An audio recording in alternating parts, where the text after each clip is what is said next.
시청자 여러분 안녕하세요. 머니올라 시간입니다. 오늘은 미스터 데이터 서강대 김영희 교수 모시고 우리 경제 상황 점검해보는 시간 갖겠습니다. 교수님 어서 오십시오. 예, 안녕하십니까.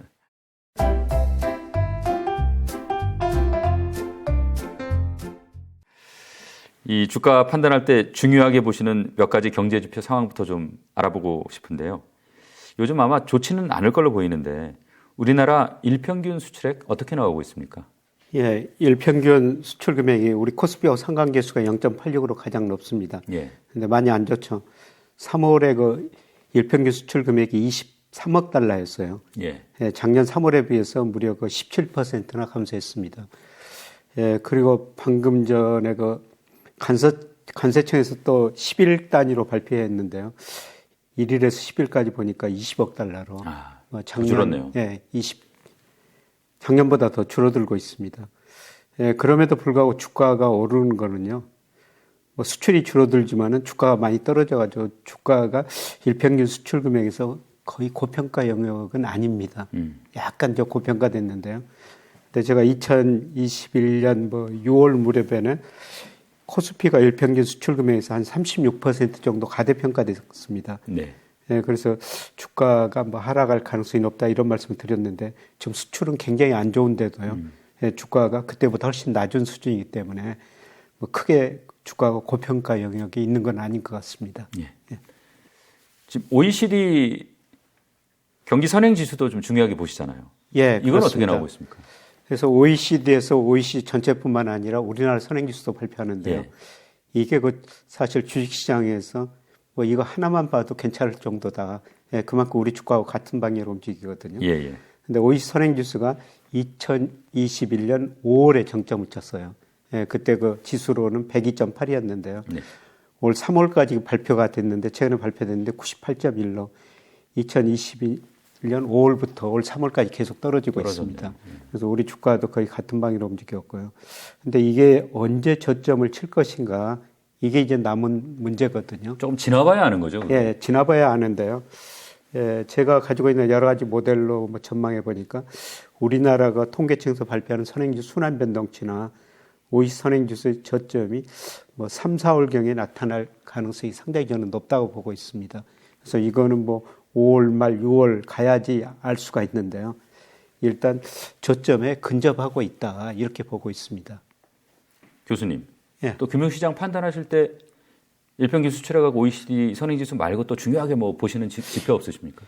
아주 장기적으로는 우리 명목 GDP하고 주가하고 관계를 분석합니다. 예.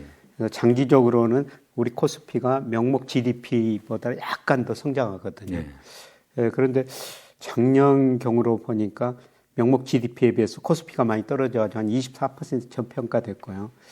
올해도 명목 GDP 한 3% 성장한다고 가정하면요. 뭐 실질 GDP 1%, 물가 2% 가정하면은 적정 코스피가 한 2,965 정도 나와요.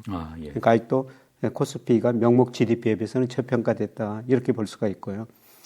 그 다음에 유동성에 비해서 주가가 고평가됐느냐, 저평가됐느냐, 특히 코스피 시가총액을 M2 강의통화라고 그러죠. 이걸 가지고 장기 평균에 비해서 2로 올라갔으면 코스피가 가대평가되고 밑으로 떨어졌으면 가소평가된다는 건데요. 예, 지금 이거에 비해서 장기 평균이 한 49%거든요. 예. 그래서 코스피 시가총액 M2에서 49% 정도 됐는데 예, 지난 거 1월 이게 M2가 좀 늦게 발표되거든요. 1월 통계 보니까 58%로. 예. 예. 제가 잘못 말씀을 드렸네요. 예, 장기 평균이 58%인데 예. 올 1월 평균이 49%로 평균보다는 상당히 낮습니다. 예. 예, 그래서 제가 주가를 평가할 때 단기적으로는 일평균 수출 금액, 좀 장기적으로는 뭐 선행지 순환 변동치, 그 다음에 명목 GDP, 그 다음에 유동성 이런 거로 평가하는데요. 이런 모든 지표에 비해서 현재 코스피가 좀 저평가되어 있는 상태인 것 같습니다. 지금 이제 코스피는 아직은 정당한 평가를 못 받고 있다는 말씀이시고, 예. 코스닥은 올해 정말 많이 올랐는데 예. 코스닥 상황은 어떻습니까? 예, 코스닥이 올해 세계에서 제일 많이 오르고 있죠. 예. 예, 지난 주말까지 보니까 우리나라 코스닥 지수가 무려 30%나 올랐어요. 예. 예, MSCI 기준 보니까요, 뭐 세계 주가가 6.8%, 선진국 7.2%, 신흥국 주가는 3.2%밖에 안 올랐거든요. 근데 우리 코스닥은 30% 올랐고, 예, 그 다음에 코스피도 11.4% 올랐어요. 예. 그래서 우리 주가가 뭐 코스피나 코스닥, 특히 코스닥이 세계 주가보다 많이 오르고 있는데요. 뭐 여러 가지 이유가 있겠습니다만은 우선 한 가지는 작년에 우리나라 주가가 세계에서 제일 많이 떨어졌어요. 특히 코스닥이 러시아 주가 다음으로 제일 많이 떨어졌거든요. 이것도 일종의 뭐 기저효과라고 볼 수 있는 예, 겁니까? 기저효과하고 뭐 저평가됐으니까 제가 앞서 우리 주가가 여러 가지 경제 변수에 비해서 저평가됐다 이런 말씀을 드렸습니다만은 뭐 제자리를 찾아가는 과정인데요. 근데 코스닥이 또 많이 오른 것은 코스닥에 있는 일부 그 2차 전지 뭐 이런 주식들이 많이 올랐기 때문에 네. 예, 코스닥은 우리가 30% 올랐는데 단기적으로 좀 오르는 속도는 좀 빠른 것 같습니다. 이게 주식시장이라는 게 이제 결국은 뭐 예. 돈이 돌아야 좋아지는 거 아니겠습니까? 예, 예, 그렇습니다. 보니까 최근 한 1년 가까이 외국인이 매수하면 주가가 오르고 예. 내다 팔면은 확 내리고 그게 아마 이제 국내 매수 주체들이 뭐 힘을 못 써서 그런 거 아닌가 그런 생각이 드는데 예. 지금 외국인 자금 유입 상황은 좀 어떻습니까?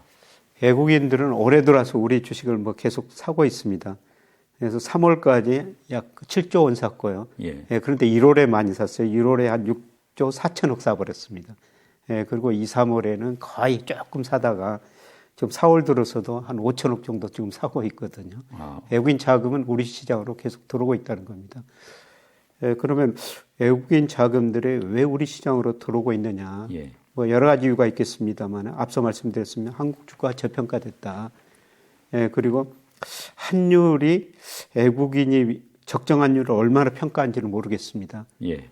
예, 지난 2월에 환율이 1220원까지 떨어졌다가 지금 1320원까지 올랐습니다만 제가 보기에 우리 경제력의 여러 가지 경제 변수를 평가하면은 적정 환율이 한 1150원 정도 나오거든요. 지금 1,300원이 좀 넘지 않습니까? 예, 그렇습니다. 그래서 앞으로 좀 환율이 떨어질 것이다. 이렇게 외국인들 좀 기대하는 외국인들이 있는 것 같고요. 예, 보다 중요한 거는 작년 11월 이후로 보면은 외국인 주식 투자 자금, 세계 주식 투자 자금이 미국으로는 안 들어가고 있어요. 아시아 그게, 쪽으로 많이 오는 그렇죠. 중국, 뭐 우리나라, 대만 이쪽으로 계속 들어오고 있거든요. 이런 돈들이 우리 주식을 사면서 올해 우리 주가 상승에 상당히 크게 기여하고 있는 것 같습니다. 외국인은 그러면 이제 올해 정도 단위를 놓고 보면 예. 꾸준히 좀 들어올 것 같습니까? 어떻습니까? 예, 저는 뭐 주가가 3분기에는 미국 쪽에서 충격이 가지고 좀 조정을 보이리라 보고 있습니다. 예. 아마 미국 주가가 한 3분기에는 10%가량 떨어지리라 보고 있는데요. 예, 그러면 주식형 펀드로 자금이 안 들어오면서 외국인이 팔 수가 있을 텐데, 예, 그런데 뭐 연간 전체적으로 보면은 꾸준히 들어오는 추세라고 보고 있습니다. 그래서 외국인과 자금 유입 보니까 가장 중요한 게 달러 지수거든요. 네. 그래서 달러 지수가 작년 10월에 114까지 갔다가 선진국 통화에 대해서 달러 지수입니다. 네. 최근 102 안팎까지 떨어졌는데요. 달러 지수가 오를 때는 미국으로 주식시장으로 돈이 들어가고 미국 주가가 많이 오르고요. 예. 달러 지수가 하락할 때는 상대적으로 이머징 마켓으로 돈이 많이 들어왔습니다. 근데 달러 지수가 114에서 102까지 한 10% 이상 떨어졌는데 뭐 저는 중기적으로 보면은 미국 대내 불균형이 너무 심화됐기 때문에 달러 가치는 뭐 기간의 문제죠. 앞으로 20% 이상 떨어질 것이다. 이렇게 보고 있습니다.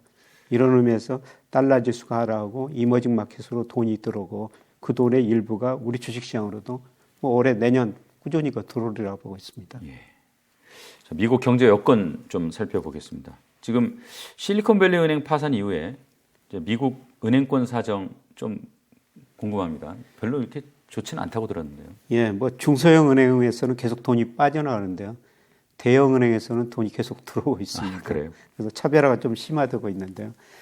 예, 그런데 요새 그 리스크가 조금 올라가다 보니까 지난 2주 동안 미국의 그 가계 대출, 기업 대출, 은행 대출이 약 3천억 달러 감소했습니다. 꼼꼼하게 심사를 하니까 그런 거죠. 그렇죠.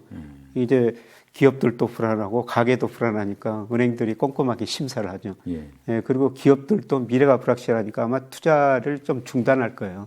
가계도 지금 이런 일이 벌어지니까 과거처럼 소비할 수 없고 그래서 가계 대출 수요도 줄어들면서 지난 2주 동안 3천억 달러 줄어들었다는데 그 규모가 2주 동안 줄어든 규모로 보면은 최근에서 볼 수 없는 규모라는 겁니다. 상당히 크네요. 예. 이 지금 미국 주식 시장 같은 경우에 뭐 자금 상황 어떻습니까? 좀 돈이 들어옵니까? 나갑니까? 미국 주식시장으로 돈이 빠져나가고 있고요. 예. 미국 돈들이 또 일부 중소형에서 빠져나죠. MMF로 지금 단기적으로 자금이 많이 들어오고 있습니다. 예. 그 MMF로 들어온다는 얘기는 좀 이렇게 뭐 이른바 간을 보는다 예. 이런 겁니까? 예, MMF는 지극히 그 단기 자금이니까요. 예. 뭐 간을 보는 자금들이죠.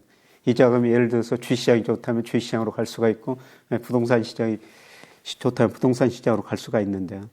그런데 저는 아까 우리 주가는 저평가됐다고 말씀드렸습니다만, 아까 그 명목 GDP로 보면 우리 주가가 지금도 한 20% 가대평가됐다, 가소평가됐다 이런 말씀을 드렸습니다만, 미국 주가는 한 10% 정도 가대평가됐어요. 예. 그래서 3분기 들어가서는 아마 미국 주가가 좀 많이 떨어질 것 같습니다. 저는 실물 충격이라고 보고 있는데요. 작년에 그 미국 경제가 2.1% 성장했습니다만 민간 소비의 성장 기여도가 1.9%포인트예요. 쉽게 말씀드려서 작년에 소비가 증가하지 않았다고 가정하면 미국 경제 성장률이 2.1이 아니라 0.2%였다는 거죠. 그런데 최근에 그 소비가 줄어들 조짐이 나타나고 있거든요. 그래서 뭐 여러 가지 이유가 있는데요. 우선 물가는 올랐는데 임금이 그만큼 못 올랐어요. 그래서 예. 미국의 실질 가처분 소득이 정체된 상태고요. 조금 줄어들고 있고요. 그다음에 미국 가계저축률이 작년 보니까 3.7%입니다. 네. 이게 언제 수준이냐면 2007년에 3.4%였습니다. 글로벌 금융위기 바로 직전에였었죠. 네. 그만큼 가계저축률이 낮아졌다는 겁니다. 이거는 미국 가계들이 그동안 버는 돈도 많이 써버리고 있다는 거죠. 그리고 주식 떨어지고 있죠. 지금 부동산 떨어지고 있죠. 부가 줄어드니까 소비가 줄어들 수밖에 없고요. 그다음에 금리 인상의 시차 효과가 한 1년 정도 가장 크게 나타나는데요. 작년 3월부터 미 연준이 가감히 금리를 인상했거든요. 네. 그래서 아마 2분기부터 미국 소비가 줄어들면서 기업 매출 줄어들고 고용 줄어들면서 지금 뭐 미국 소비 좋다, 고용 좋다 이런 이야기가 나오는데 2분기 중반 이후에는 뭐 기업 매출, 고용 줄어들면서 아마 실물 경제 타격이 한번 올 것 같습니다. 그러면서 미국 주가가 한 10%가량 떨어지면서요. 그렇게 되면 미국 주시장으로 돈이 더 안 들어가게 되겠죠. 이게 지금 뭐 간간히 지금 섞어서 말씀을 해주셨는데 지금 물가하고 이제 금리 좀 집중적으로 좀 보고 싶은데요. 네. 지금 소비는 확실하게 좀 둔화되는 모습을 보이는 것 같고. 예. 그러나 여전히 물가는 지금 어쨌든 명목 수치가 높다 말씀입니까? 예, 그렇죠. 물가 어떻게 보고 계세요, 교수님? 예, 미국 소비자 물가가 이번 주에 뭐 이 방송이 언제 나갈지 모르겠습니다. 컨센서스가 3월이 5.2%예요. 예. 예, 지난 2월에 6.0% 전년 동월 대비 상승했죠. 예, 그런데 저는 컨센서스보다 제 모델은 5.2보다 약간 낮은 5.1로 나오고 있고요. 예, 그 다음에 뭐 4분기 가면은 3% 중후반까지 나오고 있습니다. 예. 예, 그만큼 소비가 위축되면서 많이 떨어질 걸로 보시는 거네요. 거네요. 예, 그렇습니다. 제가 컨센서스만 좀 더 낮게 보는데요. 예, 문제는 근원 물가죠. 예, 근원 물가가 지난 2월에도 5.5% 올랐는데요. 지금 컨센서스 3월도 5.5%거든요. 예. 예, 그런데 저는 하반기로 가면서 소비, 뭐 집값도 떨어지고 월세 같은 뭐 집 관련 비용도 줄어들면서요. 예, 근원 소비자 물가도 뭐 연말 가면 4% 안팎으로 떨어지리라 보고 있습니다. 예. 지난번에 이제 연준 의장이 예. 기자 질문에 예. 올해 금리 인하 가능성 없다 이렇게 얘기를 했는데 예. 여전히 이제 시장은 금리를 인하할 걸로 좀 보고 있는 것 같아요. 또 이게 소비가 이제 아무래도 급격하게 둔화가 되니까 예. 가능성이 없는 것도 아니지 않나 싶긴 한데 교수님 올해 뭐 미국 금리 인하 가능성에 대해서는 어떻게 보고 계십니까? 저는 뭐 작년 말부터 올 4분기 되면 미국이 금리를 인하할 것이다. 예, 그런 주장을 계속 해오고 있습니다만은 예, 제가 그렇게 보는 거는요. 올해 블룸버그 컨센서스 보니까 미국 경제가 1% 정도 성장한다는 겁니다. 저는 그 이하로 마이너스까지 갈 수도 있다고 보고 있는데요. 그렇게 되면은 실제 GDP가 잠재 GDP보다 2% 이상 밑으로 떨어지거든요. 예.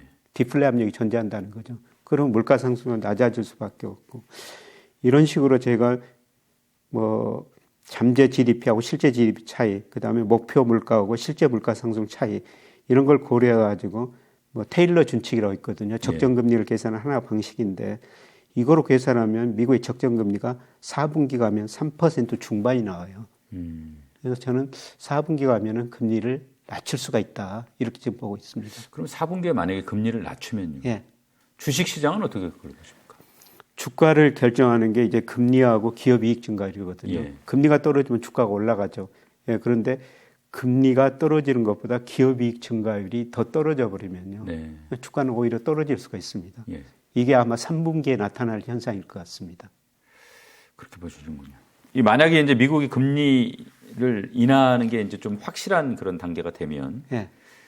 우리 시장에는 어떤 영향을 미칩니까? 우리 시장에는 뭐 긍정적이죠. 예, 미국이 금리를 앞으로 안 올리거나 그다음에 내린다면은 예. 뭐 우리 저 금리 차가 축소되지 않습니까? 그래서 우리도 금리를 더 이상 올릴 수 없는 거고요.